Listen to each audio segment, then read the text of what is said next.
才刚刚，红墨被伯恩斯派去印度管理电厂，刚下飞机，手机就差点被牛给吃了。在当地待了1个月后，市民们把他当成了神。哎，这到底是怎么回事？早会上，伯恩斯宣布了一项重要决定，他要把春田市的电厂关闭，外包给印度。众人一听被吓坏了，这样的话，那大家伙不都失业了吗？伯恩斯表示，那不至于，工作嘛，还是那份工作，只不过是换了一些人来干。碍于联邦的规定，电厂要有1名老员工留下来去印度。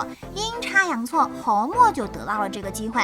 回到家把事情说了一下，家人们表示理解，但不太支持，因为这样的话他们就要两地分居了。但为了过上好日子，这也是没办法的办法。隔天，家人来到机场为红墨送行。临行前，他告诉孩子们，在家一定要听话，路途太过遥远。新妈细心地为红墨准备了一本书，让他路上看。红墨非常感动，拥抱新妈后就登上了飞机。经过65个小时的航行，终于到达了目的地。一下飞机，红墨傻眼了，这是停驶下农场了吗？原来他把印度当成了印第安纳州。路过的大姐好心为他解释说，这块嘛是地球的另一边。红墨一听，血压直接拉满，好悬一口气没倒上来，直接晕死过去。绝望的他仰天长啸。不久后，冷静下来的红墨给家里打电话报了个平安，准确的说应该是求救。往工厂去的时候，路边一头牛吃了他的手机，他一生气给牛打毛了。2个人在大街上争抢起来，丽莎一脑瓜子问号，指挥红墨跟牛表达爱意，让牛感受到他的善良。红墨很纠结嘛，但为了拿回手机，捧着他的脸上就亲了一口。估计牛活这么大也没这么无语过。惊讶之余就松开了嘴。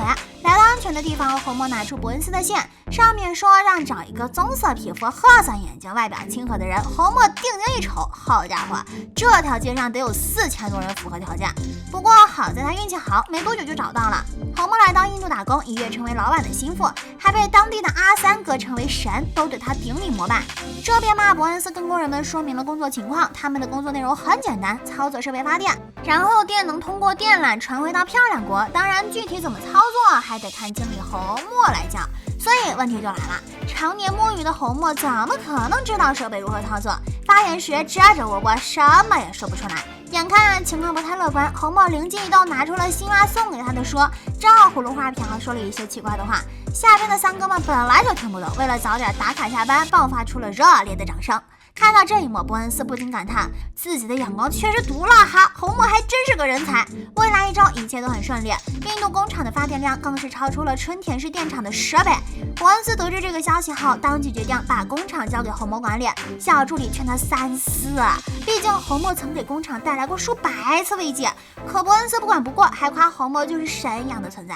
红墨陷入沉思，难道自己真的与普通人不一样吗？转眼时间过去了1个月，这天伯恩斯着急忙慌的带着新妈跟孩子们往电厂赶，路上还跟巴特说红墨疯了。巴特肯定不信，自己的老爹只可能把别人给逼疯。话音未落，森林里传来一群人呐喊的声音，船上的新妈等人被吓得瑟瑟发抖。又前进了几分钟，众人到达了目的地，一到地方了就看见3哥们对红墨顶礼膜拜。红墨大手一挥，让大象跟猴子决斗。这时新妈站出来阻止了他，说你根本就不是神，你只是一个想让家人过上好日子的贴心老公。红墨狡辩，强调自己无所不知。丽莎就问他，你媳妇的生日是哪一天？想了半天，红墨也没想出答案，最后只能接受现实。随后巴特冲人群大喊说红墨根本就不是神。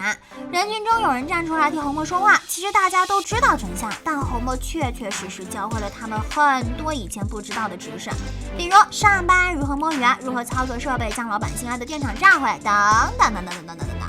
伯恩斯听完当即大怒，决定关闭印度电厂，回到春田市。红墨也终于恢复了理智，最后一家人踏上了归途。